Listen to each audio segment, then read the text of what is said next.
এখন উপজেলা অথবা পৌরসভা অথবা সিটি কর্পোরেশন, জেলা পরিষদ, এগুলি সবই স্থানীয় সরকার নির্বাচন হবে। এখন স্থানীয় সরকার কিন্তু একটা গণতান্ত্রিক সরকারের জন্য আমি মনে করি সবচেয়ে গুরুত্বপূর্ণ বিষয়। মানে একটা এলাকার উন্নয়ন কিভাবে হবে, কোন উন্নয়নটা হওয়া প্রয়োজন, এটা এই স্থানীয় সরকারের উপর নির্ভর করে। তারা এটা করবে। যদিও আমাদের এখানে স্থানীয় সরকারকে বিকলাঙ্গ করে রেখে দেওয়া হয়েছে, এটা আগে সরকারগুলো সংসদ সদস্যদেরকে ক্ষমতাবান করতে, ক্ষমতাশালী করতে স্থানীয় সরকারকে মোটামুটি বিকলাঙ্গ করে রেখেছিল। বিকলাঙ্গ এই অর্থে স্থানীয় সরকারের সমস্ত কাজকর্মই আসলে সংসদ সদস্যদের হাতে দেওয়া হয়েছিল। স্থানীয় সরকার নির্বাচনের পাশাপাশি আমি এটাও মনে করি যে সংসদ সদস্যদের ক্ষমতা এখানে খর্ব করা উচিত। কারণ স্থানীয় সরকার টোটালি স্থানীয় সরকার। স্থানীয় সরকারটা হয় নির্দলীয় পদ্ধতিতে। আওয়ামী লীগ এটাকে দলীয় নির্বাচনে পরিণত করেছিল, কিন্তু এখন এটা নির্দলীয় পদ্ধতিতে হবে। এবার আগামী যে নির্বাচনটা হবে সেটা টোটালি নির্দলীয়, মানে অরাজনৈতিক একটা নির্বাচন হবে। এবং অরাজনৈতিক নির্বাচন হলে পরে অরাজনৈতিক নির্বাচিত প্রতিনিধি যারা হবে তারা একটা রাজনৈতিক মানে আপনার প্রতিনিধির অধীনে কেন থাকবে, এটা একটা বড় প্রশ্ন। সেই বিবেচনায় আমি মনে করি সরকার যখন স্থানীয় সরকার নির্বাচনটা করবেন তখন তারা স্থানীয় সরকারের উপর সংসদ সদস্যদের যে খবরদারিত্ব, মাতব্বরি, এটা যেন কমিয়ে দেন, সেদিকে তারা যেন সচেতন থাকেন, এই একটা প্রস্তাব আমার থাকলো। কিন্তু আমার আসলে আজকের মূল আলোচনার বিষয় কিন্তু এটা না। মূল আলোচনার বিষয় হলো এই স্থানীয় সরকার যেহেতু এটা অরাজনৈতিক নির্বাচন, তো এই নির্বাচনে আওয়ামী লীগের বিভিন্ন পর্যায়ের নেতাকর্মী যাদের বিরুদ্ধে কোনো মামলা মোকদ্দমা নাই, যারা নাকি নির্বাচনের স্বাভাবিক আইন অনুযায়ী নির্বাচনের অযোগ্য নয়, তারা থাকতে পারবে কি পারবে না, এই হলো আমার আজকের মূল আলোচনার বিষয়। এখন গতকালকে বিএনপির রিজভী আহমেদ উনি নির্বাচন কমিশনে গিয়েছিলেন এবং নির্বাচন কমিশনে যাওয়ার পর ওনারা এখানে বিএনপির আসলে হিসাব নিকাশি দিতে গিয়েছিলেন, যাদের আয় ব্যয়ের হিসাব, সেটা অন্য হিসাব, অন্য আলোচনা। কিন্তু ওখান থেকে বের হওয়ার পর সাংবাদিকরা তাকে জিজ্ঞাসা করেছিল যে স্থানীয় সরকার নির্বাচনে আওয়ামী লীগের যে সমস্ত লোকজন আছেন, বিভিন্ন দলীয় পদে আগে ছিলেন, কিন্তু এখন তো আওয়ামী লীগের মানে আপনার রাজনৈতিক কর্মকাণ্ডই তো স্থগিত আছে, কিন্তু তাদের বিরুদ্ধে কোনো মামলা মোকদ্দমা নাই অথবা এমন কোনো ঘটনা তারা ঘটান নাই যে কারণে তাকে প্রচলিত নিয়মে নির্বাচনে অযোগ্য ঘোষণা করা যায়। তো এমন লোকজন নির্বাচন করতে পারবে কি পারবে না। এখন এই প্রশ্নটা ওনাকে করার প্রয়োজনটা কেন ছিল? প্রয়োজন ছিল এই কারণে যে দুদিন আগে জামাতের পক্ষ থেকে একটা আনুষ্ঠানিক চিঠি দেওয়া হয়েছিল ইলেকশন কমিশনকে। সেই চিঠিতে তারা বলেছিল যে যেহেতু আওয়ামী লীগের কার্যক্রমে নিষেধাজ্ঞা আছে, সরকারি নিষেধাজ্ঞা আছে, অতএব এই দলটির কোনো নেতা কর্মীকে যেন স্থানীয় সরকার নির্বাচনে প্রার্থী হতে না দেওয়া হয়। তারা এরকম একটা প্রস্তাব নির্বাচন কমিশনের কাছে দিয়েছিল। আপনার কাছে মনে হতে পারে যে এই প্রস্তাবটা এটাকে মামার বাড়ি আবদার নাকি? হ্যাঁ, তারা মামার বাড়ি আবদারই করেছিল। তারা আসলে এখন পুরো দেশটাকেই তাদের মামার বাড়ি মনে করেন বলে আমার ধারণা। তা না হলে এই ধরনের আবদার তারা কেন করবেন? দেখেন, এই আবদার নিয়ে আমার আপত্তি জায়গাটা কোথায় সেটা আমি বলি, যে কারণে আমি এটাকে একটা অন্য বিশেষণ মানে মামার বাড়ির আবদার হিসাবে উল্লেখ করলাম। এটা কেন সেটা বলি। ঘটনা হলো এটা হবে একটা অরাজনৈতিক নির্বাচন। এই নির্বাচনে কোনো রাজনৈতিক দল, আমরা যখন এমপি ইলেকশন হয় তখন কিন্তু পলিটিক্যাল পার্টিকে ইলেকশন কমিশনকে পলিটিক্যাল পার্টি একটা চিঠি দেয় তাদের দলীয় প্যাডে, দলের সাধারণ সম্পাদক অথবা দায়িত্বপ্রাপ্ত ব্যক্তি চিঠি দেন। সেই চিঠিতে উনি বলেন যে অমুক লোকটা আমার প্রার্থী, মানে আমার দলের প্রার্থী, তাকে আপনারা আমার দলের প্রার্থী হিসাবে মনোনয়ন দেন এবং আমার দলের জন্য যে নির্ধারিত প্রতীক আছে এই প্রতীকটা আপনারা তাকে বরাদ্দ দেন। এটা হলো রাজনৈতিক নির্বাচন। তার মানে যে জাতীয় সংসদ নির্বাচনে বিএনপির প্রার্থীদেরকে ধানের শীষ দেওয়া হয়েছে, জামাতের প্রার্থীকে দাঁড়িপাল্লা দেওয়া হয়েছে, এটা কিন্তু মানে আপনার রাজনৈতিক নির্বাচনের ক্যারেক্টারটা এরকম। কিন্তু এই নির্বাচনে কিন্তু এই দাঁড়িপাল্লা, ধানের শীষ, হ্যাঁ, অথবা আপনার ওই যে এই শাপলা কলি এগুলি কিছুই থাকবে না। কারণ এটা হলো একটা অরাজনৈতিক নির্বাচন। আমাদের নিবন্ধিত যে রাজনৈতিক দলগুলো আছে এই দলগুলোর জন্য যে সমস্ত প্রতীক বরাদ্দ দেওয়া আছে তার কোনোটাই এখানে থাকবে না। যদি কোনোটাই এখানে না থাকে তাহলে কে কোন দল করলো এটাও কোনো ইস্যু হতে পারে না। সরকার যেহেতু শুরু থেকে বলছে এটা অরাজনৈতিক নির্বাচন, তো আওয়ামী লীগের নিষেধাজ্ঞা করা হয়েছে কীভাবে? আওয়ামী লীগের রাজনৈতিক কর্মকাণ্ড নিষিদ্ধ করা হয়েছে। তো এটা তো রাজনৈতিক কর্মকাণ্ড না, এটা তো একটা অরাজনৈতিক নির্বাচন। তো এখানে আপনি নিষিদ্ধটা কেন করবেন? কাজেই আমি এটা বলেছি এটা একটা মামার বাড়ির আবদার, কিন্তু এই মামার বাড়ির আবদারকে কিন্তু আপনি এড়িয়ে যাবেন না, কারণ মামার বাড়ির আবদার কিন্তু অনেক সময় গৃহীত হয়ে যায়। কেন হয়ে যায় তার কোনো যুক্তি নাই, হয়েছে কিন্তু অতীতে হয়েছে। আমি তো এই কথাও বলি যে জামাত এই ধরনের প্রস্তাব দেওয়ার লজিকটা পায় কোথায়? লজিক খুব সিম্পল।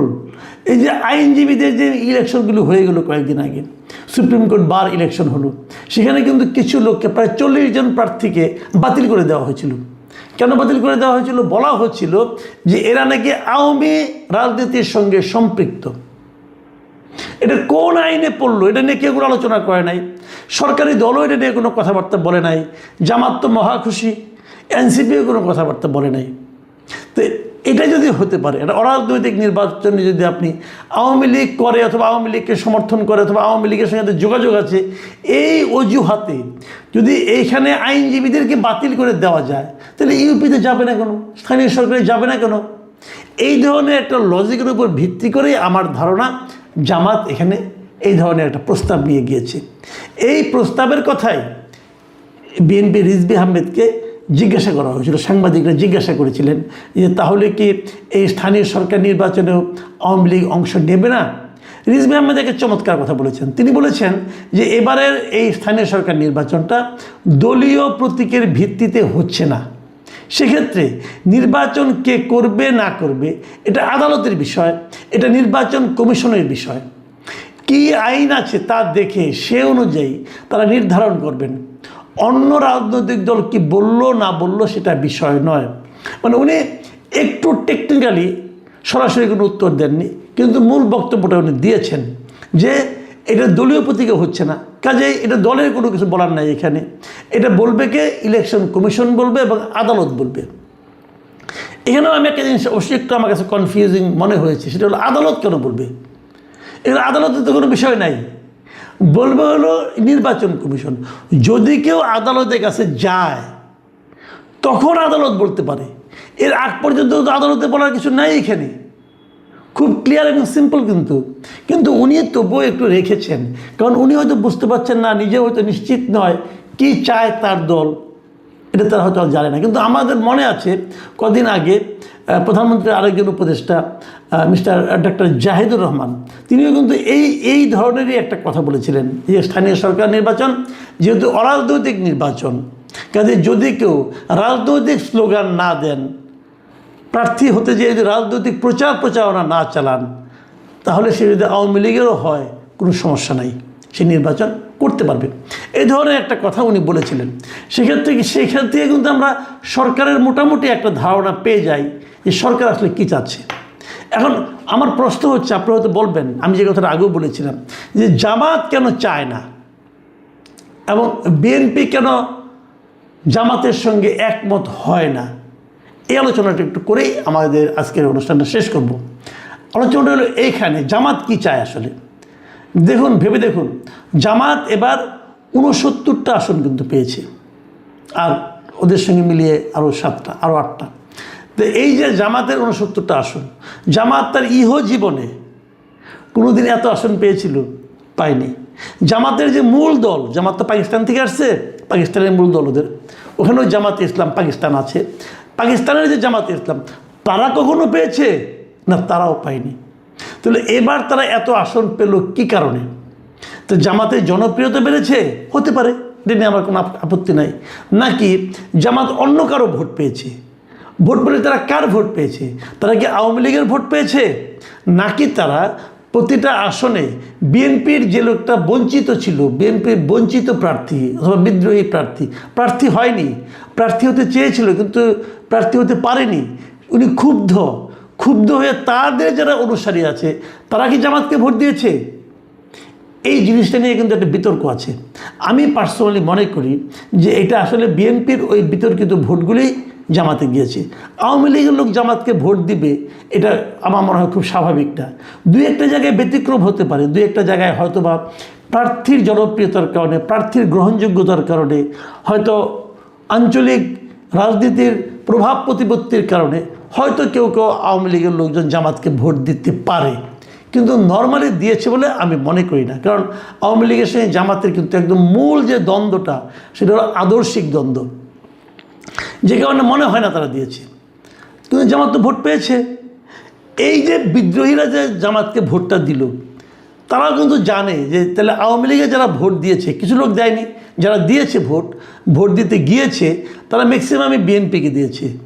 এটা জেনেই হয়তো ওই বিদ্রোহী জামাতের বিএনপির বিদ্রোহী লোকটা, অসন্তুষ্ট লোকটা, তার ভোটগুলি জামাতে গেছে। যদি জানতো যে আওয়ামী লীগের ভোটটা বিএনপিতে যাবে না, তখন কিন্তু বিএনপির ওই লোক যতই ক্ষুব্ধ হোক, সে দলের বাইরে ভোটটা দিত না। যাক, সেটা অন্য ইকুয়েশন। এইখানে যেটা ব্যাপারটা হয়েছে, জামাতের আসলে একটা আতঙ্ক কাজ করে। সেটা তারা মনে করে, আমার ধারণা, এটা নাও হতে পারে, কিন্তু আমি যেভাবে ভাবি সেটা আপনাদের সঙ্গে শেয়ার করছি। তারা মনে করে যদি আওয়ামী লীগ যদি নির্বাচনে অংশ নেয়, আওয়ামী লীগের ভোটাররা যদি নির্বাচনে ভোট দেয়, তাহলে হয়তো তাদের এত ভোট প্রাপ্তি ঘটবে না। কারণ তখন সব বিএনপি এক হয়ে যাবে, তখন জামাতকে কেবল তার নিজের ভোটটা নিয়ে সন্তুষ্ট থাকতে হতে পারে। সেক্ষেত্রে জামাতকে হয়তো তৃতীয় স্থানে চলে যেতে হতে পারে। এটা কিন্তু একটা মূল কারণ যে জামাত সবসময় চাইবে আগামীতে, অন্ততপক্ষে 2031 সাল পর্যন্ত তো তারা চাইবেই যে 31 সাল পর্যন্ত আগামী জাতীয় সংসদ নির্বাচনে যেন আওয়ামী লীগ ক্ষমতায় না আসতে পারে। এখন এটা যদি জামাত চায়, তাহলে বিএনপি কী চায়? আমার কেন যেন মনে হয় এই স্থানীয় সরকার নির্বাচনটা দিয়ে বিএনপি টেস্ট করতে চাইবে যে রাজনীতির মাঠে আওয়ামী লীগ থাকলে, আওয়ামী লীগ পূর্ণ শক্তি নিয়ে যদি নাও থাকে, যদি আংশিক শক্তি নিয়ে থাকে, তবু যদি আওয়ামী লীগ থাকে এবং যদি জামাত থাকে পাশাপাশি, তাহলে তাদের অবস্থানটা কি দাঁড়ায়, এটা হয়তো তারা এই ইউপি নির্বাচন দিয়ে একটা পরীক্ষা নিরীক্ষা করতে চাইবে। ইউপি নির্বাচন কয়েকটা ধাপে হবে, নিশ্চয়ই একসঙ্গে সব নিশ্চয়ই হবে না। প্রথম কয়েকটা ধাপ দেখলে তারা ট্রেনটা বুঝতে পারবে। তারপরে হয়তো তারা সিদ্ধান্ত নেবে যে তাদের উপরে যে রাজনৈতিক নিষেধাজ্ঞা আছে সেটা থাকবে কি থাকবে না। কারণ ভাবুর একটা কথা, নিষেধাজ্ঞাটা কিন্তু আছে একটা নির্বাহী আদেশে, সরকার যে কোনো সময় তুলে নিতে পারে। কিন্তু পাশাপাশি এর ব্যাপারে একটা মামলাও হচ্ছে আইসিটিতে। মামলার ফল কী হবে এটা জানতে আমার ধারণা পুরো 1 বছর চলে যাবে। মানে নির্বাচন কিন্তু অক্টোবরে শুরু হলো, পরবর্তী 1 বছর ধরে কিন্তু বাকি নির্বাচনগুলি হবে। কাজে আমার ধারণা পুরো 1 বছর চলে যাবে। মানে আদালতের মাধ্যমে, আইসিটির মাধ্যমে যে রায়টা আওয়ামী লীগের পক্ষে অথবা বিপক্ষে, সেটা আস্তে আস্তে আমার ধারণা স্থানীয় সরকার নির্বাচন শেষ হয়ে তারপরে আসবে। এইখানে বিএনপির হয়তো মূল রাজনীতিটা তারা দেখতে চাইবে যে আওয়ামী লীগের অবস্থানটা আসলে কি। এই মুহূর্তে আমার যতটুকু মনে হয় যে জামাতে ইসলাম এবং এনসিপি তারা যে সমস্ত ছোটোখাটো বিষয় নিয়ে রাস্তায় আন্দোলনটাকে নিয়ে আসতে চাইছে, এটাতে বিএনপি খুব একটা স্বস্তি বোধ করছে না। কাজে বিএনপি হয়তো চাইবে যে জামায়াত এবং এনসিপিকে সাইজ করার জন্য বিকল্প শক্তি হিসাবে কন্ট্রোলড ওয়েতে সীমিতভাবে হলেও আওয়ামী লীগকে মাঠ ছেড়ে দেওয়া। যদি সেটা হয় তাহলে কিন্তু আমরা এই স্থানীয় সরকার নির্বাচনের পরে রাজনীতির আরেকটা চেহারা দেখব। কি হবে আমরা জানি না। আবার এমনও হতে পারে যে আওয়ামী লীগকে নির্বাচন করতে দেবে, কিন্তু আওয়ামী লীগের প্রার্থীদেরকে মাঠে নামতে দেবে না, আইনগতভাবে কিছু বলবে না, কিন্তু দৌড়ের উপর রাখবে, হুটহাট নতুন নতুন মামলা জুড়ে দেবে। তো এই জায়গাটা আসলে কি দাঁড়ায় আমাদের মনে হয় অক্টোবর পর্যন্ত অপেক্ষা করতে হবে, কিন্তু তার আগেও আমরা হয়তো কিছু বুঝতে পারবো। তাদের অভ্যন্তরীণ রাজনীতিতে, তাদের আঞ্চলিক রাজনীতিতে যে সমস্যাগুলো সৃষ্টি করেছে, সেই সমস্যার কারণে পাকিস্তান দ্বিতীয় দফায় ভেঙে চুরমার হয়ে যাওয়ার আশঙ্কা দেখা দিয়েছে। আপনারা জানেন যে 1971-এ তারা আমাদের সঙ্গে কি অপকর্ম করেছে। মূলত 71 সনে বাংলাদেশে যে মানবতা বিরোধী অপরাধ তারা করেছে, তাদের দোসর রাজাকার, আল বদর আর শামস এই বাহিনীর মাধ্যমে। এই কাজ যদি অন্য কোনো রাষ্ট্র করত এবং এই কাজের সঙ্গে যদি আমেরিকার সংযুক্তি না থাকতো, তাহলে পুরো পাকিস্তান রাষ্ট্রের যারা অধিকর্তা, এদের সবারই নুরেমবার্গ ট্রায়ালের মতো আন্তর্জাতিক আদালতে তাদের বিচার হতো। ৩০ লাখ মানুষের আত্মাহুতি বা ৩০ লাখ মানুষকে খুন করা খুব অল্প সময়ের মধ্যে, মাত্র ৯ মাসের মধ্যে ২ লক্ষ মা বোনের ইজ্জত, এত বড় মানবতা বিরোধী অপরাধ এত সংক্ষিপ্ত সময়ে পৃথিবীর কোথাও ঘটেনি।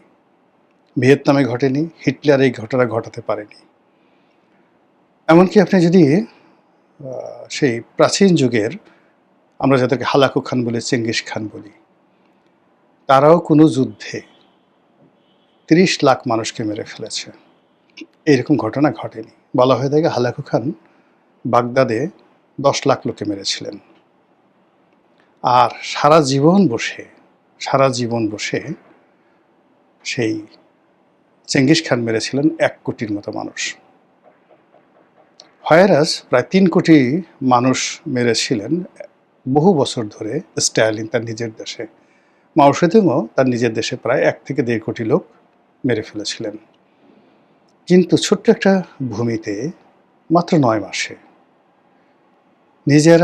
নিজেদের ৯০,০০০ সৈন্য, তার সঙ্গে সঙ্গে রাজাকার, আলবদর আর শামস মিলিয়ে যে তাণ্ডব তারা করেছে, এই বিচার পৃথিবীবাসী করতে পারেনি, কিন্তু আল্লাহর আরশে আজিম পর্যন্ত কেঁপে গেছে। ৭১-এর যে সকল খুনি বাংলাদেশের, পাকিস্তানের, তাদের সবারই জীবন অভিশপ্ত হয়ে পড়েছে। এই পৃথিবীর দুর্ভোগ দুর্দশা ভোগ করে তাদেরকে মরতে হয়েছে।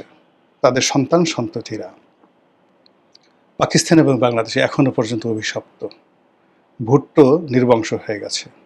ইয়াহিয়া খান, আয়ুব খান, টেক্কা খান থেকে শুরু করে বাংলাদেশে যারা আলবদর, শামস, রাজাকারের গোষ্ঠী পুষ্টি, নাতি পুতি যা কিছু বলেন না কেন, তছনছ হয়ে গেছে খোদার অভিশাপে। একই সঙ্গে এই অহংকারী রাষ্ট্রটি তাদের মন্দ চিন্তার কারণে এখন তারা যে ঐতিহাসিক সংকটে পড়েছে। এই রাষ্ট্রটি এমনিতেই দেউলিয়া। কোনো মতে মার্কিন যুক্তরাষ্ট্রের টাকা নিয়ে, সৌদি আরবের টাকা নিয়ে, নিজেদের সৈন্যবাহিনীকে ভাড়া খাটিয়ে এবং নিজেদের দেশকে অস্ত্র এবং মাদক চোরাকারবারের ট্রায়াঙ্গেল বানিয়ে কোনো মতে নিঃশ্বাস প্রশ্বাস নিয়ে বেঁচে আছে। তারা যে অপরাধ বাংলাদেশের সঙ্গে করছে বা করেছে, একই অপরাধ তারা বেলুচিস্তানে করে চলেছে। একই অপরাধ তারা ওয়াজিরিস্তানে করে চলেছে, উত্তর পশ্চিম সীমান্ত প্রদেশে করে চলেছে, আফগান সীমান্তে তারা করে চলেছে। এর ফলে কি হলো, তাদের যে পশ্চিম সীমান্ত, পাঞ্জাব ফ্রন্ট বা ওয়েস্টার্ন ফ্রন্ট, তো পাকিস্তানের ইস্টার্ন ফ্রন্ট আর হলো যাকে বলা হয় ভারতের হলো ওয়েস্টার্ন ফ্রন্ট, এখানে সমতার ভিত্তিতে একটা মাঝে মধ্যে যুদ্ধ উত্তেজনা দেখা দেয়। কিন্তু এই মুহূর্তে সেই বেলুচিস্তান নিয়ে ইরান সীমান্তে এবং আফগান সীমান্তে, বেলুচিস্তানের সঙ্গে এই দুটো রাষ্ট্রের সীমান্ত রয়েছে। এই দুটো সীমান্তে যে দুর্ঘটনা ঘটছে, তাতে করে কয়েক দফা ইরান এবং পাকিস্তান যুদ্ধ হয়ে গেছে, আবার সেটা থেমে গেছে। কয়েক দফা আফগানিস্তান এবং পাকিস্তান যুদ্ধ হয়ে গেছে এবং এখনও সীমান্ত উত্তেজনা চলছে। এরই মধ্যে সেই বেলুচিস্তান নিজেদের স্বাধীনতা ঘোষণা করছে। সবচেয়ে অবাক করা ব্যাপার হলো যে দীর্ঘদিন ধরে সারা পৃথিবীর মুসলমানরা যে ভারত অধিকৃত কাশ্মীর, জম্মু কাশ্মীর, সেই জম্মু কাশ্মীরের স্বাধীনতা দাবি করে আসছিল। অনেকে বলে আসছিল যে এই জম্মু কাশ্মীরকে পাকিস্তান যে অংশটি দখল করেছে, আজাদ কাশ্মীর, তাদের সঙ্গে একত্র করে দেওয়া হোক। অবাক করা ব্যাপার হলো যে আমরা বাংলাদেশ থেকে কাশ্মীরের স্বাধীনতা দাবি করছি, কিন্তু ভারতের যে জম্মু কাশ্মীর, তারা কখনো স্বাধীনতা চাচ্ছে না। তারা চাচ্ছে যে নেহরু ডক্ট্রিন অনুযায়ী এটাকে যে একটা বিশেষ মর্যাদা দেওয়া হয়েছিল কাশ্মীরকে, ঠিক সেই বিশেষ মর্যাদা সম্পন্ন একটি স্টেট ঘোষণা করা হোক। তারা কখনো পাকিস্তানের সাথে যেতে চাচ্ছে না। অন্যদিকে আমরা এখান থেকে যেটা জানতাম যে আজাদ কাশ্মীর বলতে যেটা বোঝায়, অর্থাৎ পাকিস্তানের অধিকৃত কাশ্মীর, সেই কাশ্মীর পৃথিবীর স্বর্গ, তারা না জানি কত ভালো আছে। কিন্তু এখন দেখা যাচ্ছে যে তারা স্বাধীন হতে চাচ্ছে এবং ভারতের সাথে তারা একত্রিত হতে চাচ্ছে, জম্মু কাশ্মীরের সাথে তারা একত্রিত হতে চাচ্ছে, এবং লাখ লাখ মানুষ আন্দোলনে নেমে পড়েছে এবং তাদেরকে রীতিমতো যে স্টিম রোলার চালাচ্ছে, অত্যাচারের স্টিম রোলার চালাচ্ছে পাকিস্তান, এতে করে এই যে আজাদ কাশ্মীর, এরপর বেলুচিস্তান এবং অন্যান্য এই আফগানিস্তানের সাথে তাদের আরেকটা যে প্রদেশ আছে, সেটা স্বাধীনতা ঘোষণা যে কোনো সময় করে ফেলতে পারে। এরই মধ্যে যে সমস্যাটা দেখা দিয়েছে সেটি হলো তারা মার্কিন তাবেদার রূপে দুটো অপকর্ম করেছে। এক নম্বর অপকর্ম করেছে, তারা নির্বিচারে আফগানিস্তানে হামলা চালিয়েছে, কাবুলে হামলা চালিয়েছে। এই কারণে হলো ডোনাল্ড ট্রাম্প কাবুল আবার দখল করতে চাচ্ছে, এ গেল একটা। দুই নম্বরে তারা যে কাজটি করছে সেটা হলো সৌদি আরবের সঙ্গে তাদের একটা কৌশলগত চুক্তি তারা করেছে যে সৌদি আরব যদি আক্রান্ত হয় তাহলে তারা সৌদি আরবের পক্ষে যুদ্ধ করবে। সাম্প্রতিক সময় সৌদি আরবের একটা ঘাঁটি আছে, মার্কিন ঘাঁটি, সেই মার্কিন ঘাঁটিতে ইরান আক্রমণ করেছে। আর সেটার প্রেক্ষিতে পাকিস্তান ঘোষণা করেছে যে যদি ইরান আবার আক্রমণ করে সৌদি আরবকে, তাহলে সৌদি আরবের সঙ্গে তাদের যে চুক্তি, সেই চুক্তি মোতাবেক তাকে এই যুদ্ধে জড়িয়ে পড়তে হবে। এখন ইরানের সঙ্গে যদি যুদ্ধে জড়ায়, ইরান চাচ্ছে যে পাকিস্তান যুদ্ধে জড়াক, রাশিয়া চাচ্ছে পাকিস্তান যুদ্ধে জড়াক, আমেরিকাও চাচ্ছে, ভারতও চাচ্ছে, এমনকি আফগানিস্তানও চাচ্ছে। আর যদি সেই যুদ্ধে জড়ায় তাহলে যেটা হয়, আমেরিকার যারা বন্ধু হয় আসলে তাদের আর কোনো শত্রু দরকার হয় না। এই যুদ্ধে যদি পাকিস্তানের খরচ হয় 100 টাকা, বড় জোর 2 থেকে 3 টাকা দেবে আমেরিকা, 4 থেকে 5 টাকা দেবে সৌদি আরব, এরপরে তারা দেবে না। কিন্তু যুদ্ধ যখন শেষ হবে তখন দেখা গেল যে তাদের এই রাষ্ট্রটি ভেঙে খান খান হয়ে গেছে। এমনকি সিন্ধু, পাঞ্জাব এরাও একত্র থাকতে পারবে না। পাঞ্জাব আলাদা হয়ে যাবে, সিন্ধু আলাদা হয়ে যাবে। তো এইরকম একটি অবস্থার মধ্যে পুরো দেশের যে রাজনীতি, সেই রাজনীতির কোনো নেতৃত্ব নেই। ইমরান খান জেলখানাতে, যারা দেশপ্রেমিক রাজনীতিবিদ আছেন তাদেরকে ঝেঁটিয়ে বিদায় করা হয়েছে। আমেরিকার দালাল এবং সেনাবাহিনীর দালাল যে সমস্ত লোকজন আত্মমর্যাদা বিসর্জন দিয়ে সেই সেনাপ্রধান ওসিম মনিরের জুতা টানতে পারছে, তাদেরকে রাষ্ট্র ক্ষমতায় রাখা হয়েছে। এই দুর্বল নেতৃত্ব দিয়ে, এই নতজানুরের নেতৃত্ব দিয়ে এত বড় পরমাণু শক্তিধর একটি রাষ্ট্রকে নিয়ন্ত্রণ করা যায় না। ইতিমধ্যে যে কোনো একটা ব্যাপারে তাদের আমেরিকার সঙ্গে মতদ্বৈততা তৈরি হয়েছিল। ওই সময় আমেরিকা ঘোষণা করেছিল যে পাকিস্তানের কাছে যে পরমাণু বোমা রয়েছে বা পরমাণু প্রযুক্তি রয়েছে, ওটা তারা ওখানে রাখা নিরাপদ মনে করছে না, তারা সেখান থেকে নিয়ে আসবে। এবং যখন ইরানের সঙ্গে পাকিস্তানের সঙ্গে এরকম একটা যুদ্ধ লেগে যাবে এবং সৌদি আরব যদি এখানে যুক্ত হয়ে যায়, পুরো মুসলিম বিশ্ব তছনছ। এবং সেক্ষেত্রে আমেরিকা যে জিনিসটি চাচ্ছে সেই জিনিসটি বাস্তবায়িত হবে। এবং এতে করে আমরা সারা দুনিয়াতে মুসলমান জাতি হিসেবে যতটা না একটু সফলতার মুখ দেখছিলাম বা যতটা আশান্বিত হয়েছিলাম, পুরো জিনিসগুলো মুখ থুবড়ে পড়বে। আর অন্যদিকে বাংলাদেশে পাকিস্তান কেন্দ্রিক, পাকিস্তানকে যে কোনো মূল্যে চাচ্ছে শেখ হাসিনা আরও বহু বছর বেঁচে থাকুক।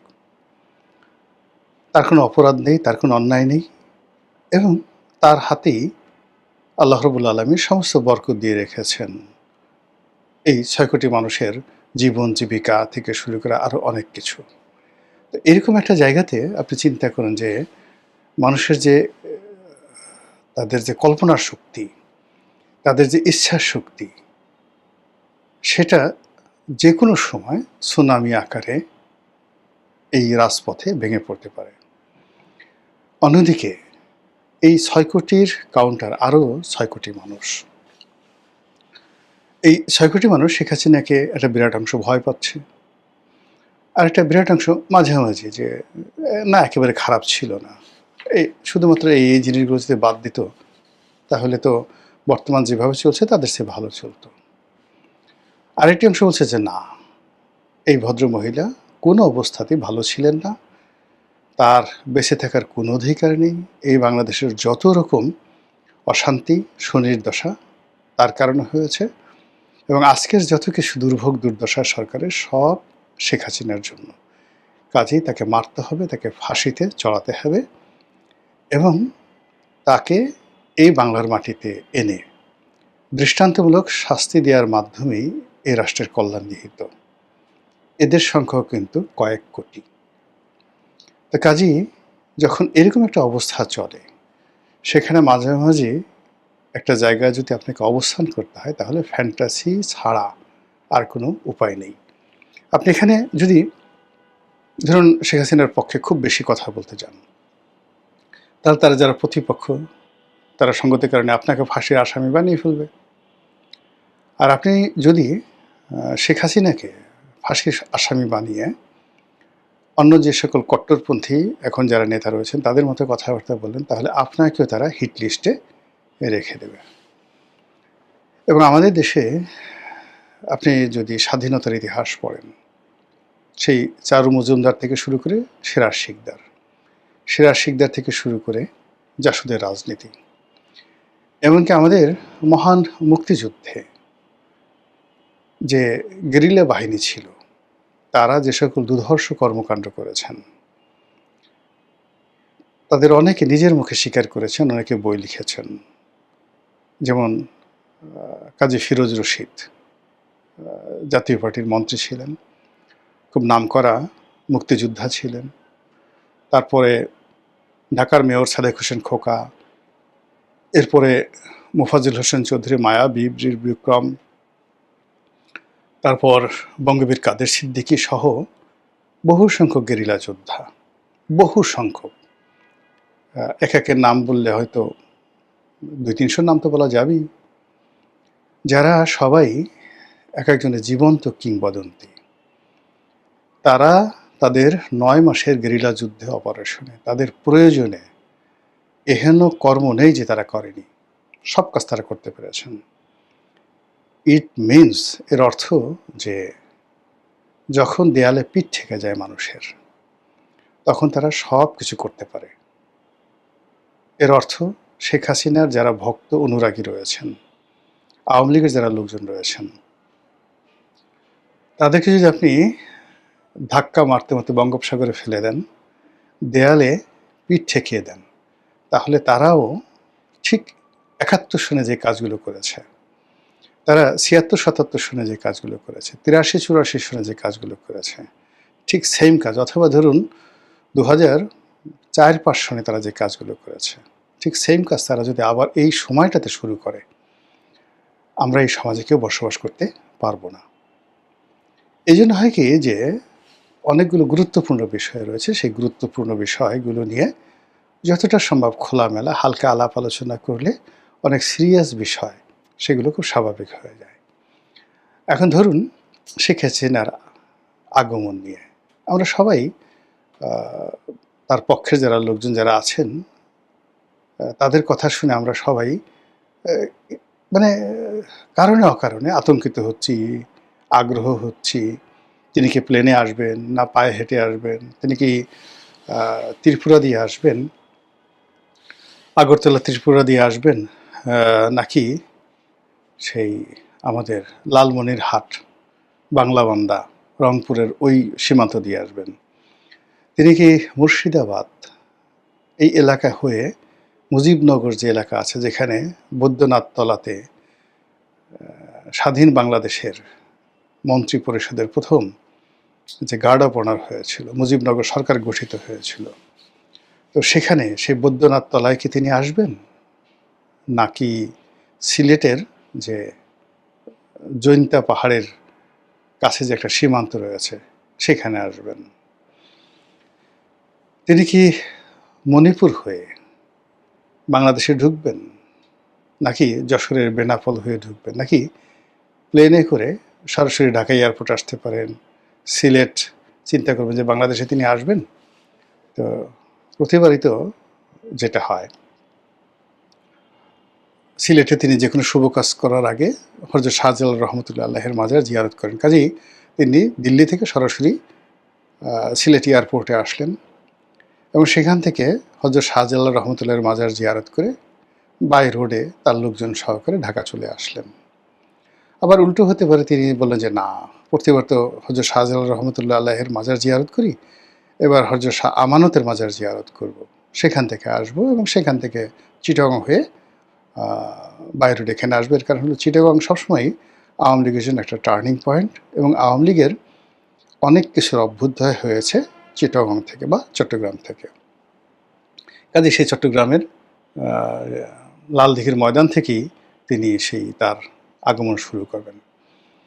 এ সকল কথাবার্তা যখন আলোচনা আমরা করি, প্রতিপক্ষের মনে ভীষণ রকম যাকে বলা হয় রাগ তৈরি হয়, ক্রোধ তৈরি হয়, ক্ষোভ তৈরি হয়, আতঙ্ক তৈরি হয়, বিরক্তি তৈরি হয় এবং তারা মনে হয় যে যদি পেতাম তাকে এখনই 1 মিনিটের মধ্যে ফাঁসিতে চড়িয়ে ফেলতাম। অন্যদিকে যারা প্রতিপক্ষ রয়েছেন, শেখ হাসিনাকে যারা শাস্তি দিতে চান, তারা চিন্তা করেন যে না, সে যেভাবেই আসুক না কেন বা তাকে যেভাবে আনা হোক না কেন, তাকে খুব সহজে মারা হবে না, তাকে গুটিয়ে গুটিয়ে মারা হবে, দৃষ্টান্তমূলক শাস্তি দেওয়া হবে, তাকে যে ফাঁসির রশিতে টানানো হবে এটা কোনো যেন তেন ফাঁসি হবে না।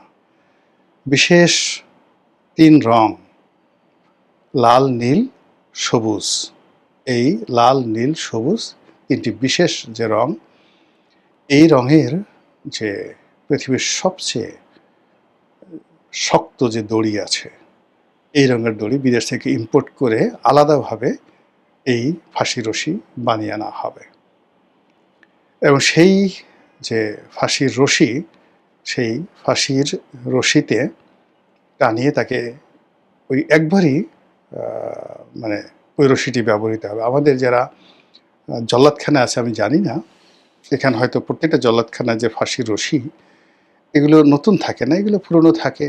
ওইটা টানার আগে পরীক্ষা করা হয় যে সেগুলো ঠিকমতো আছে কিনা এবং এগুলোর বিশেষ আকার তৈরি করা হয়। তো যারা শেখ হাসিনা বিরোধী তাদের বক্তব্য হলো যে না, এরকম অর্ডিনারি ফাঁসি রশি দিয়ে তাকে টানালে চলবে না, যেহেতু সে বিশেষ ক্ষমতাপ্রাপ্ত এবং নামকরা, মানে যাকে বলা হয় স্বৈরাচার, এরকম স্বৈরাচার বাংলাদেশে আর হয়নি। কাজেই তার জন্য আলাদা স্পেশাল অর্ডার দিয়ে রশি বানিয়ে আনতে হবে এবং সেই রশি কোথা থেকে আনবে, মানে এটা মানে ছক্কা ফক্কা দিয়ে, যেমন চীন থেকে আনা যাবে না, তারপরে আমেরিকা থেকে আনা যাবে না, এই রশি আনতে হবে পাকিস্তান থেকে, তুরস্ক থেকে, স্পেশাল অর্ডার দিয়ে সেই ফাঁসি আনাতে হবে। বিকজ এই দুটো রাষ্ট্র এখন যে কোনো কারণে বাংলাদেশের বন্ধু হয়ে গেছে এবং এখন যারা ক্ষমতায় আছেন তাদের অনেকের সঙ্গে এই দুটো রাষ্ট্রের ভালো সম্পর্ক। ফলে তারা যদি কোনো রশি দেয়, সেই রশিতে যদি কাউকে আটকানো হয় তাহলে তার আর রক্ষা নেই। কাজেই পাকিস্তান থেকে ফাঁসির রশি আনতে হবে স্পেশাল অর্ডার দিয়ে, এই 3টি রং দিয়ে। সেকেন্ড থিং হলো যে অর্ডিনারি জল্লাদ দিয়ে হবে না। আমাদের দেশের যারা বিভিন্ন সময় জল্লাদ, তাদেরকে যারা ফাঁসির আসামি বা দাগি আসামি, যাবজ্জীবন কারাদণ্ড প্রাপ্ত, এদেরকে ধীরে ধীরে ট্রেন আপ করে তাদেরকে জল্লাদ হিসেবে দায়িত্ব দেওয়া হয় এবং এই যে সবচেয়ে বড় একটা জল্লাদ, তাকে সম্প্রতি ছাড়া হয়েছে, তার নানা রকম লোমহর্ষ কাহিনী আমরা শুনেছি। তো সেক্ষেত্রে এরকম অর্ডিনারি যাকে বলা হয় যারা জল্লাদ রয়েছেন, এরকম তো হবে না। শেখ হাসিনার জন্য আলাদা মহিলা জল্লাদ লাগবে এবং সেই মহিলা জল্লাদ আগের থেকে ট্রেন আপ করতে হবে এবং যেদিন এই মহিলা জল্লাদ দিয়ে 3 রঙের রশি দিয়ে শেখ হাসিনাকে টানানো হবে, তখন বুঝবে নরেন্দ্র মোদী যে এই যে বাংলাদেশে যে নতুন একটা শ্রেণী তৈরি হয়েছে, ভারত বিরোধী একটা শক্তি, তাদের কত শক্তি, তাদের কত ক্ষমতা, তাদের কত যাকে বলা হয় সাহস। এর কারণ হলো যে তারা শেখ হাসিনাকে মনে করছে দিল্লির প্রতিভু। তারা শেখ হাসিনাকে টানানো মানে দিল্লির কুতুব মিনারকে ফাঁসিতে লটকানো। তারা শেখ হাসিনাকে ফাঁসিতে লটকানো মানেই তারা মনে করছে নরেন্দ্র মোদী এবং অমিত শাহকে দুইটাকে একত্রে ফাঁসি দেওয়া, এই কাজটি করা। ফলে সেই কাজটি সেলিব্রেট করার জন্য যারা শেখ হাসিনার প্রতিপক্ষ, তারা সকাল বিকেল যদি খুব নীরবে নিভৃতে নাকে নস্যি দিয়ে এই চিন্তা করতে পারে, তাহলে ধরে নেবেন যে শেখ হাসিনার পতন হবে।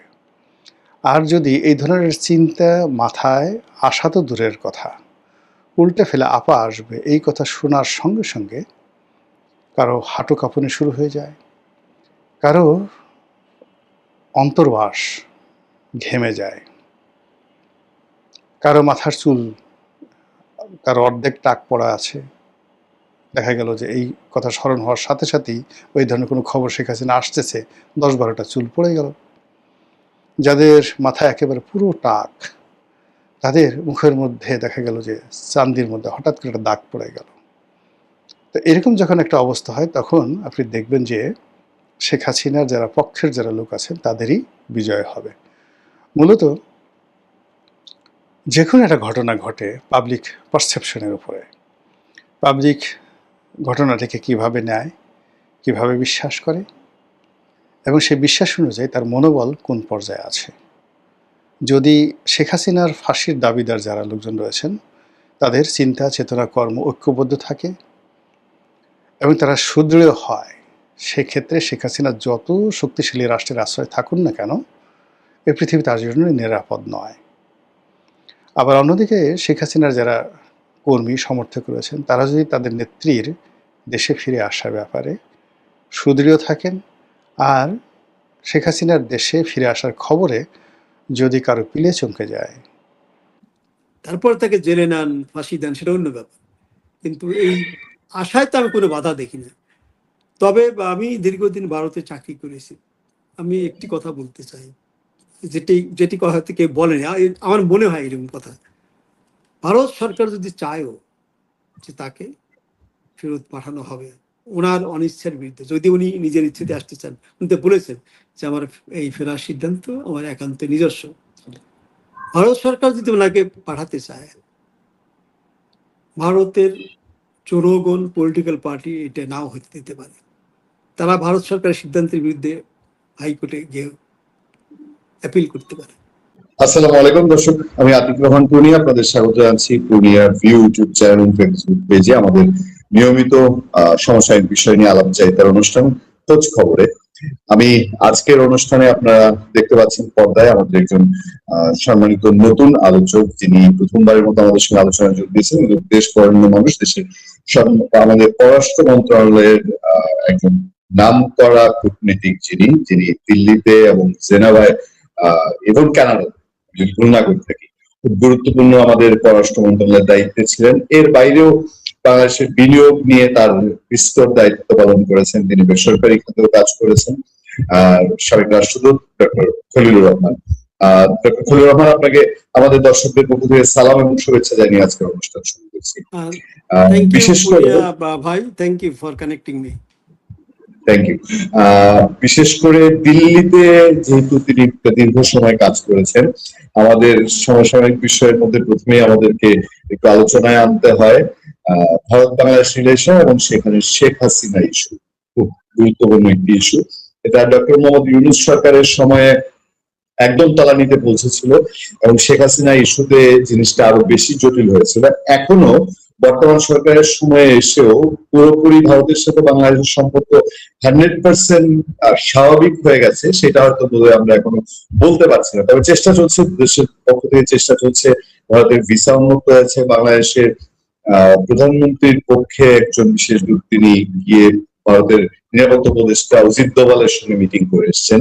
সেই সময় ঘোষণা এসছে শেখ হাসিনা ডিসেম্বরে ফিরতে চান। আমি ডক্টর খলিলুর রহমান আপনার কাছে জানতে চাই এই সার্বিক বিষয়টার তাৎপর্য কূটনৈতিক দৃষ্টিকোণ থেকে, কারণ শেখ হাসিনা ফিরলে পরে এখানে ভারতের যেসব, ভারত একটা স্টেক হোল্ডার স্বাভাবিকভাবে, তো আমাদের সাথে ভারতের সম্পর্কটা এই 2-4 মাসে এই ইস্যুতে কোন দিকে টার্ন করতে পারে, এবং শেখ হাসিনা ফিরে আসার ইস্যু কি শুধু তার একক সিদ্ধান্ত, নাকি এর সাথে আরো ইন্টারন্যাশনাল কোন রিলেশন জড়িত আছে? ডক্টর খলিলুর রহমান, আপনার কাছে একটু জানতে চাই। আবার আপনাকে ধন্যবাদ জানাচ্ছি। আসলে আমি I go straight to the point. এখানে কিন্তু আমি যেটা দেখেছি, শেখ হাসিনা প্রাক্তন প্রধানমন্ত্রী নিজে এবং ভারতীয় তরফ থেকে বলা হয়েছে যে এই সিদ্ধান্তটি ওনার নিজের, এখানে বাহ্যিকভাবে ভারতীয়দের কিংবা ভারতীয় সরকারের কোনো সম্পৃক্ততা আছে বলে তারা কিন্তু স্বীকার করেননি। এবং আপনি মনে আছে যে ভারতের পররাষ্ট্রমন্ত্রী একাধিকবার বলেছেন যে উনি আমাদের সম্মানিত রাষ্ট্রীয় অতিথি, উনি কতদিন থাকবেন, কখন যাবেন, এটি পুরোপুরি তার ইচ্ছের উপর। এবং আমার যতদূর আমি দেখেছি যে প্রাক্তন প্রধানমন্ত্রী বলেছেন যে উনি ডিসেম্বরের ভিতরে ফিরতে চান, এটি তার একান্তই নিজস্ব সিদ্ধান্ত। তো এখানে আমি অন্য কিছু বলার স্কোপ আছে বলে মনে করি না। আর আপনি যেটি বললেন যে আমাদের নিরাপত্তা উপদেষ্টা কদিন আগে অভিজিৎ দোভালের সাথে দেখা করে এসেছেন, এটি কিন্তু আসলে বিমস্টেকের একটা বা নিরাপত্তা কর্মকর্তাদের কিংবা নিরাপত্তার দায়িত্বে যারা আছেন তাদের একটি বৈঠক ছিল। তো এটি কোনো বাইলেটারাল বৈঠক কিন্তু ছিল না। এখন ডেফিনেটলি যেহেতু উনি গিয়েছিলেন, ওনার সাথে আমরা অন্তত হ্যান্ডশেকের ছবি দেখেছি, কোনো মিটিং এর কথা কিন্তু কোনো পক্ষ থেকেই বলা হয়নি। বাট ইট ইজ আন্ডারস্টুড যে এই কথাগুলো উঠতে পারে যে শেখ হাসিনা দেশে ফিরবেন কিনা, ফিরলে কি হবে, ভারতীয় সরকারের পজিশন কি, আমাদের সরকারের পজিশন কি, এটা আমরা অনুমান করতে পারি। বাট এটা নিশ্চিতভাবে আমার মনে হয় না যে কোনো সরকার বলেছে যে there was a meeting between the two security national security adviser. যদিও আমাদের ওনাকে বলা হয় বোধহয় security adviser to the prime minister, আর উনি অজিত দোভাল সাহেব তো ন্যাশনাল সিকিউরিটি অ্যাডভাইজার। সো এটুকুই আমি বলবো। আর কোনো স্পেসিফিক কোশ্চেন আছে? বাংলাদেশ সম্পর্কে আমি কথা বলতেছি। আমি মনে করি যে বাংলাদেশ ভারত এটি একটি ঐতিহাসিক সম্পর্ক, এবং এই সম্পর্ক কোনো কিছুর উপর নির্ভর করে চলা উচিত না। ঠিক আছে, একটা ইস্যুতে আমরা হয়তো বা অগ্রসর হতে পারছি না কিংবা কোনো অগ্রগতি হচ্ছে না, ওইটা ধরে রেখে বাকি ইস্যুগুলোকেও ধরে রাখা ঠিক না। কারণ আমরা দুই দেশের উপর যথেষ্ট আমি মনে করি নির্ভরশীল। বাংলাদেশ একটি অতি গুরুত্বপূর্ণ প্রতিবেশী ভারতের জন্য। আমরা অনেক দিক দিয়ে তাদের উপর নির্ভরশীল। আমাদের কমার্স, আমাদের ইকোনমিক্স, আমাদের লোকজন চিকিৎসার জন্য যায়, ট্যুরিজমের জন্য যায়। আবার আপনি জানেন যে আমাদের 4096 কিলোমিটার সীমান্ত, সেই সীমান্তকে শান্ত রাখা ভারতের জন্য একটি অত্যন্ত সেন্সিটিভ ইস্যু। সো এই ইস্যুসগুলো যদি আপনি দেখেন, and then is this coming up this renewal of the Ganges Water Treaty, and this is also very important issue for Bangladesh. কারণ আপনি যদি এই পানি চুক্তি নবায়ন যদি না হয় সময় মতো ডিসেম্বরের 31 ডিসেম্বরের ভিতরে, এর অনেক ইকোলজিক্যাল, অনেক ইকোনমিক ইমপ্লিকেশনস আছে। এবং আমি মনে করি যে শেখ হাসিনা ইস্যুসটা আছে, সেটি নিয়েও আলোচনা হতে পারে। আমাদের সরকার তো পত্র পাঠিয়েছে যে বন্দি বিনিময় চুক্তির আওতায় ওনাকে দেশে ফিরিয়ে আনতে। ভারতীয়রা বলছে যে তারা এর আইনগত দিক বিবেচনা করে দেখছেন। তো আলোচনা চলতে থাকুক, but at the same time আমি মনে করি যে বাকি যে বিষয়গুলো আছে এগুলো চলমান থাকা দরকার, এবং দু দেশের আর্থসামাজিক উন্নয়ন, দু দেশের স্বার্থেই কোনো ইস্যুকে জিম্মি করে অন্য ইস্যুগুলো আমাদের ধরে রাখা ঠিক না, এটা আমি ব্যক্তিগতভাবে মনে করি। আমি একটু জানতে চাবো আপনার কাছে যে শেখ হাসিনা ইস্যুটা ভারতের বাংলাদেশের প্রতি ইন্টারেস্ট আছে আমেরিকার, বাংলাদেশের প্রতি ইন্টারেস্ট আছে চায়নার, এবং বলা হয়ে থাকে যে শেখ হাসিনার রিজিমটা চেঞ্জ হয়েছে ইউএস এর ফান্ডিং এ, যেটা ডোনাল্ড ট্রাম্পও ইঙ্গিত দিয়েছেন। সেই ক্ষেত্রে শেখ হাসিনা যদি ফিরে আসতে চায়, সেখানে চায়না এবং ইউএসএ কি কোনো তারা কোনো স্টেক হোল্ডার না, তাদের কোনো একটা সে থাকতে পারে না? আপনার কি মনে হয়? দেখেন, এগুলো তো সবই হাইপোথেটিক্যাল, যে আমেরিকা রেজিম চেঞ্জ করেছে, অনেকে বলে চায়না ইনভলভ ছিল, অনেকে বলে পাকিস্তান ইনভলভ ছিল। তো এইগুলো নিয়ে তো আমাদের তো ডেফিনেটিভ কোনো উত্তর নাই। যেটা ফ্যাক্ট সেটি হচ্ছে যে Sheikh Hasina is no longer the prime minister. উনি এই মুহূর্তে ভারতে আছেন। এখন উনি আমাদের যে পলিটিক্যাল ন্যারেটিভ যে উনি পালিয়ে গেছেন, এটাও তো আসলে জাস্টিফাই করা খুবই কঠিন। কারণ পালিয়ে তো মানুষ সামরিক বাহিনীর হেলিকপ্টারে যায় না। আর একটা বর্ডার আর একটা দেশে, অন্য একটা দেশে বর্ডার ক্রস করতে হলে সেই দেশের অনুমতি লাগে। But fact remains that she is in India and she is no longer prime minister. We have an elected prime minister now, যেভাবেই হোক, যখনই হোক। তো সেই দৃষ্টিকোণ থেকে আমি বলতে চাই না যে আমেরিকা এটা করেছে, আমেরিকার কি স্টেক কি হবে যদি ফেরত আসতে চান। আমি একটি কথা বলবো, Chinese are always very keen on their business, their investment, their commerce, their trade. But at the same time, Bangladesh is strategically located, এবং বাংলাদেশকে যদি কেউ বন্ধু হিসেবে পায় এবং বাংলাদেশ যদি তাতে রাজি হয়, সেক্ষেত্রে বাংলাদেশকে ব্যবহার করে বাংলাদেশের ভূখণ্ড অথবা বাংলাদেশের সামুদ্রিক বন্দরকে ব্যবহার করে অনেক বড় বড় দেশ অনেক সুবিধা পেতে পারে। আপনি চায়নার কথাই বললেন, যে অ্যাপার্ট ফ্রম চাইনিজ ইনভেস্টমেন্ট, এবং আপনারা জানেন যে আমাদের পদ্মা সেতু থেকে শুরু করে বড় বড় ইনভেস্টমেন্টে চাইনিজ গভর্নমেন্ট শেখ হাসিনা সরকারের সাথে যুক্ত ছিল। অ্যান্ড ওই 24-এর 5ই আগস্টের পর থেকে I should say Chinese has been working very aggressively to work even with the Indonesian government. I think Indonesia's first visitor ছিল বোধহয় চায়নাতে। না হয়তো না, গিয়েছিলেন উনি মার্চ মাসে 2025-এ। and they're always keen to work with Bangladesh. এখন এই যে ইকোনমিক করিডোরের কথা নতুনভাবে যেটা এসছে, তিস্তা প্রজেক্টে চাইনিজদের ইন্টারেস্ট অনেক আগের থেকেই ছিল, এবং এখন তো আমাদের মাননীয় প্রধানমন্ত্রী সংসদে দাঁড়িয়ে বলেছেন যে জাতীয় অগ্রাধিকার ভিত্তিতে এই তিস্তা প্রজেক্ট বাস্তবায়ন করা হবে, এবং চাইনিজ রেটে নিয়ে এখন তাদের ফিজিবিলিটি স্টাডি করবে। সো অ্যাপার্ট ফ্রম দ্যাট, যেটা নিয়ে কথা হচ্ছে যে China Myanmar Bangladesh economic corridor, এখন এই করিডোর অত্যন্ত গুরুত্বপূর্ণ বাংলাদেশের জন্য। দরকার কানেক্টিভিটি, এটি হলে বাংলাদেশের ব্যবসা বাণিজ্য অনেক বাড়বে, অনেক ইনভেস্টমেন্ট হবে, ইকোনমিক জোন হবে।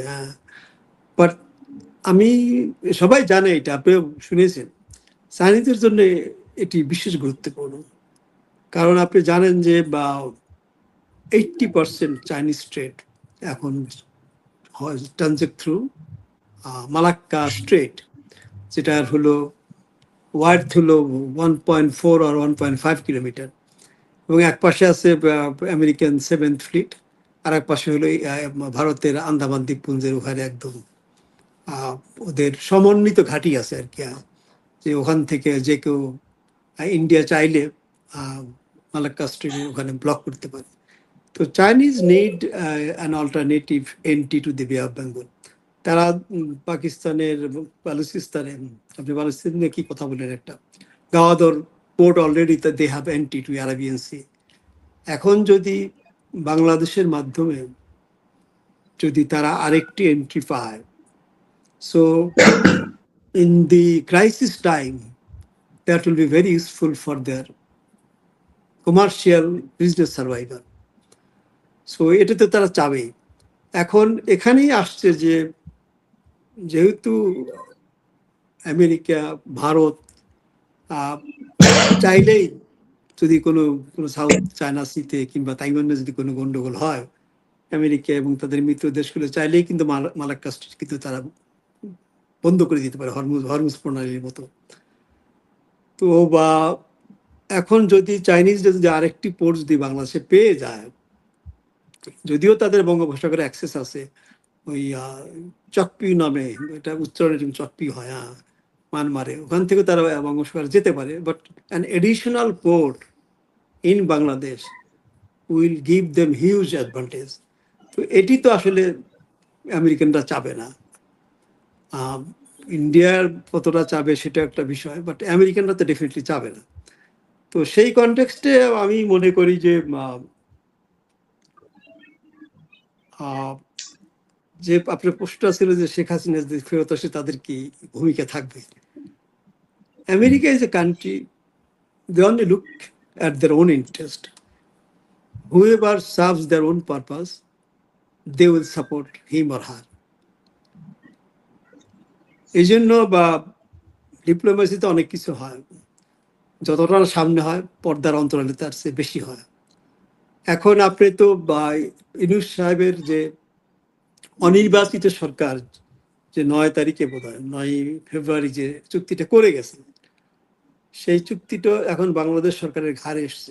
এখন বিএনপি সরকার, যদিও আমাদের পররাষ্ট্রমন্ত্রী বলেছেন যে both BNP and Jamaat are consulted এই চুক্তির ব্যাপারে, so they are party to it and they are owning it.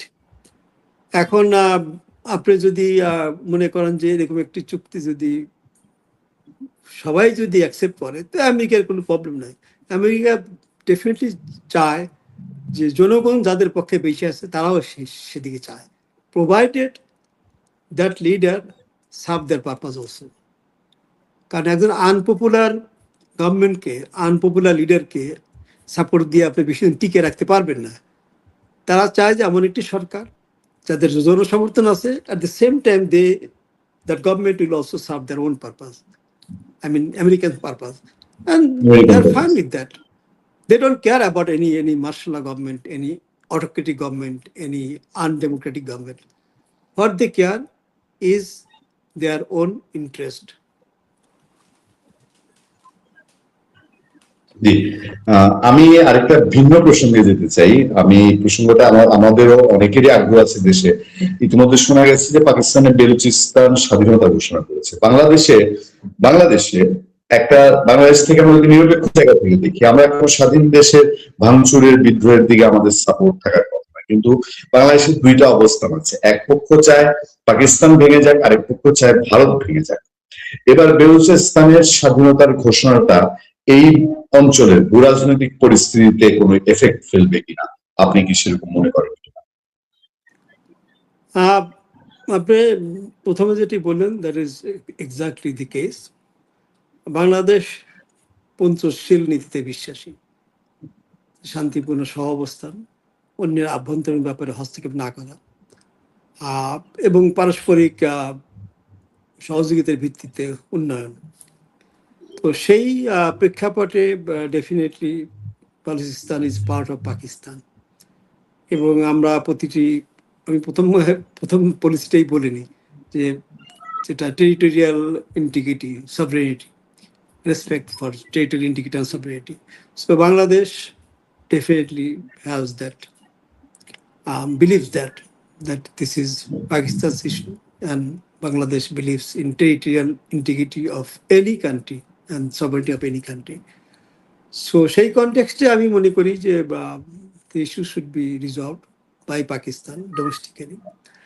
এখন যদি কোনো কারণে যদি কিছু ঘটে, এখন আপনি যেটা বললেন যে এক পক্ষ চায় পাকিস্তান ভেঙে যাক, এক পক্ষ চায় ভারত ভেঙে যাক, তা আমি মনে করি যে আমাদের এই ভাঙাভাঙিতে আমাদের কি লাভ?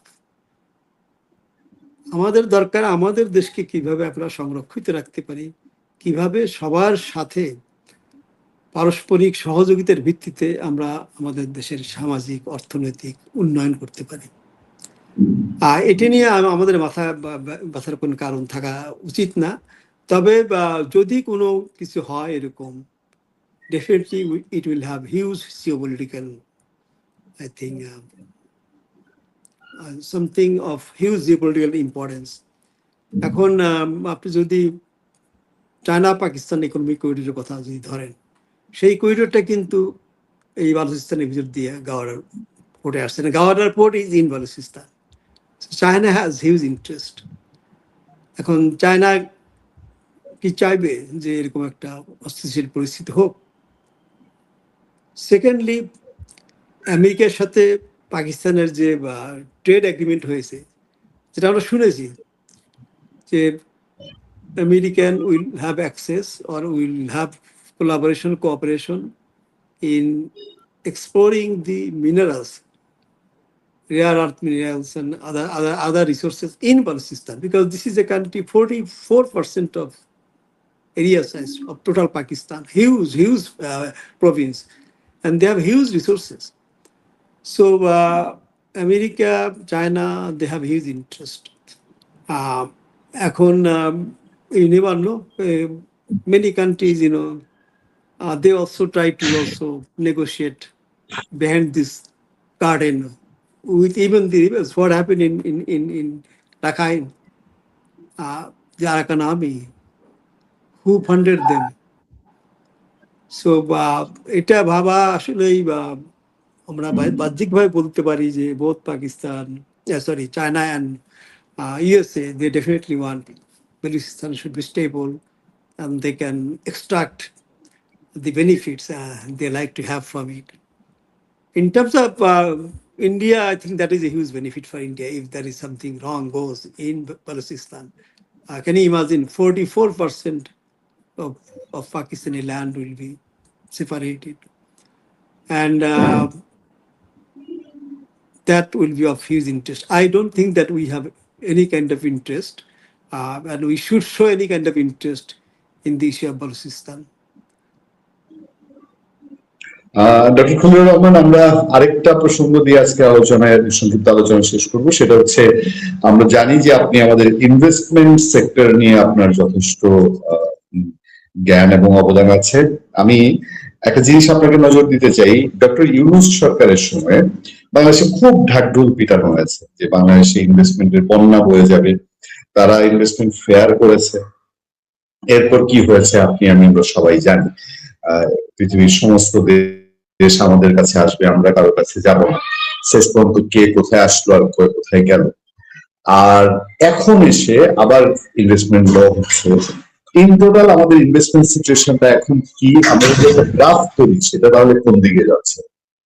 ডক্টর খলিলুর রহমান।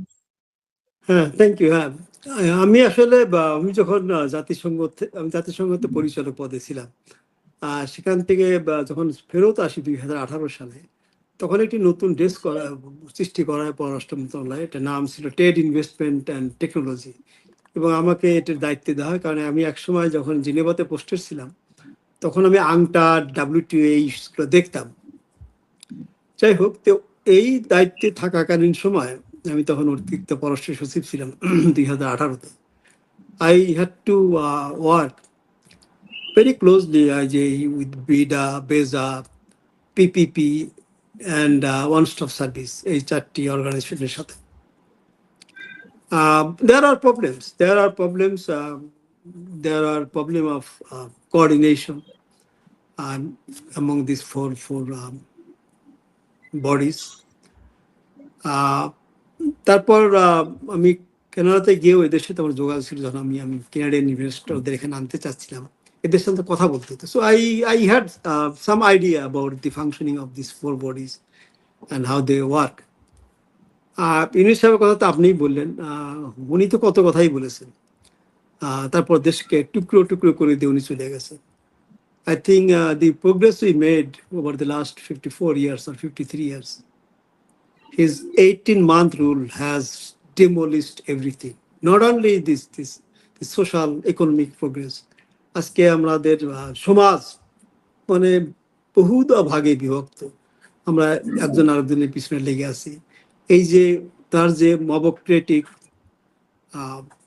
দুঃশাসন আর অপশাসন, এটা যে আমাদের কোথায় নিয়ে গেছে আমরা বলতে পারবো না। আপনি সবাই জানেন যে উনি তো 2025 একটা সামিট করেছিলেন, ইনভেস্টমেন্ট সামিট।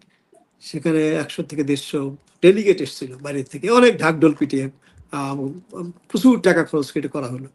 এবং ওই সামিট চলাকালে কিন্তু আমাদের এই বিদেশি বিনিয়োগকারীদের শোরুমগুলোর লুটপাট হলো। আপনার মনে আছে বোধহয়, আই থিঙ্ক 2025-এর এপ্রিল-মে মাসের দিকে বাটার দোকান মনে আছে লুটপাট হচ্ছে। তারা নিজ জি। চোখে এটা দেখে গেছে। যে দেশে দেশের সরকার এইগুলো কন্ট্রোল করে না, অনেক ক্ষেত্রে এইগুলোকে এনকারেজ করেছে, সেই দেশে কে বিনিয়োগ করতে আসবে? এবং ফলশ্রুতিতে আমরা কি দেখেছি? কোনো বিনিয়োগ আসেনি। এবং আপনি যদি 2025-এর যদি বিনিয়োগ ডেটা দেখেন, আংটানের প্রকাশ করা ডেটা এটা, বাংলাদেশের বিনিয়োগ হলো উগান্ডা এবং ঘানার চেয়ে কম। And this continued. এই যে এই প্রথম প্রান্তিকে জানুয়ারি টু জুন আমাদের বিনিয়োগ কমেছে 70%।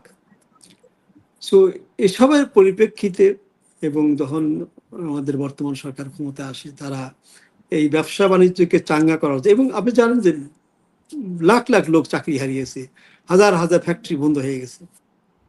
তো সরকার একটা, আপনার মনে আছে বোধহয়, ঘোষণা দিলেন যে 180 দিনের ভিতর যে ব্যবসা বিনিয়োগ বান্ধব পরিবেশ তৈরি করা হবে।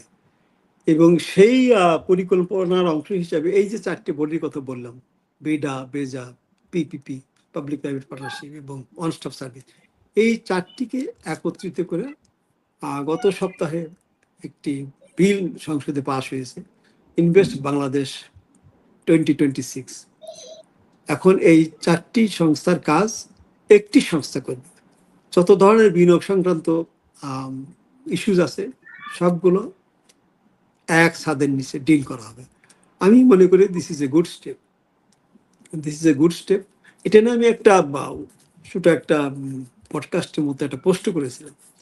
এবং তার পরিপ্রেক্ষিতে আমাদের কিছু দেশীয় বিনিয়োগকারী যারা বিদেশি বিনিয়োগকারীদের সাথে একসাথে বিনিয়োগ করেছে বাংলাদেশে, তারা আমাকে কয়েকদিন ফোন করেছে, কয়েকদিন মেসেজ করেছে যে আপনি এটা বললেন, তো আপনি জানেন যে অনেক বিদেশি বিনিয়োগকারী দেশ থেকে চলে গেছে এই নিঃশ্বাসের সময়, এবং চলে যাওয়ার কিন্তু একটা ইমপ্লিকেশন আছে।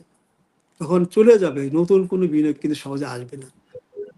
একটা দেশের, আমি যদি ক্যানাডার কথাই ধরি, যে কানাডা, এখানে গিল্ডার নামে একটা কোম্পানি আছে, অনেক বড় গার্মেন্টস, আমি তাদের কথা বলছি না, অন্য একটা ক্যানাডিয়ান কোম্পানি চলে গেছে। এখন নতুন যদি কেউ বিনিয়োগ করতে আসে, ওরা করে কি, যে এই দেশে ক্যানাডিয়ান বিনিয়োগকারী যারা আছে তাদের সাথে কথা বলে যে তোমাদের কি সুবিধা কি অসুবিধা। কারণ যে লোক চলে গেছে এবং তাদের অভিযোগ, তাদের কথা অনুযায়ী, সেটা হলো যে চাঁদাবাজি থ্রু মব, আইন শৃঙ্খলার অবনতি এবং অদক্ষ ব্যবস্থাপনা। ইউনিসেফ তো অনেক ঢাকঢোল পিটিয়ে অনেক কিছু করছে। এই 3টি কারণ দেখে মূলত তারা চলে গেছে।